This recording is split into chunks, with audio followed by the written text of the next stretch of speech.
എടാ അഭിലാഷ, അത് കയ്യിന്ന് പോയി. എടാ സമാധാനപ്പെടും.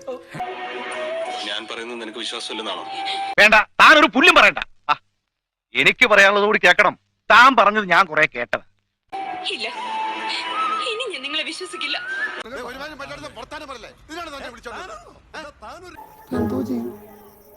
എന്തെങ്കിലും ചെയ്യണമെങ്കിൽ ഇപ്പൊ ചെയ്യണം.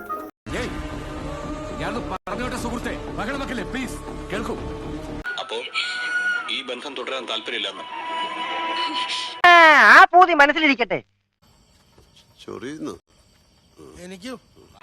ഇല്ല, ഇനി ഞാൻ ജീവിച്ചിരുന്നിട്ട് കാര്യമില്ല. സന്തോഷം, ഞാൻ രക്ഷപ്പെട്ടല്ലോ. ആദ്യമായതുണ്ടായി മനപ്രയാസം, ഇനി അങ്ങോട്ട് ശീലമായിക്കോളൂ.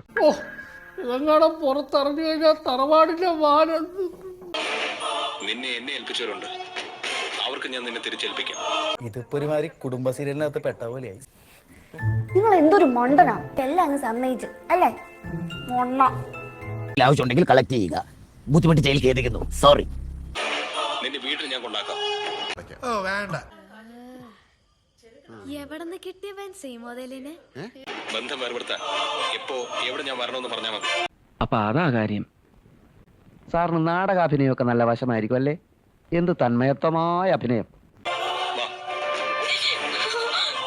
അയ്യോ, സാറിന് ഈ നിലയിൽ കാണേണ്ടി വന്നതിൽ വളരെ സങ്കടമുണ്ട്. ഇവിടെ കണ്ടുപോരുന്നത് തന്നോട് ഞാൻ പറഞ്ഞിട്ടില്ലേ? പിന്നെ വീണ്ടും എന്തിനാ ഇങ്ങോട്ട് വലിഞ്ഞേറി വന്നത്? ഞാനിവിടെ പോയി സാർ. അതും കൂടെ കേട്ടപ്പോ എന്റെ കിളി പോയി സാറേ. കാര്യങ്ങളൊക്കെ നല്ല വൃത്തിയായിട്ട് പറഞ്ഞിട്ടുണ്ടല്ലോ. ഇനി എല്ലാവർക്കും പോവാം.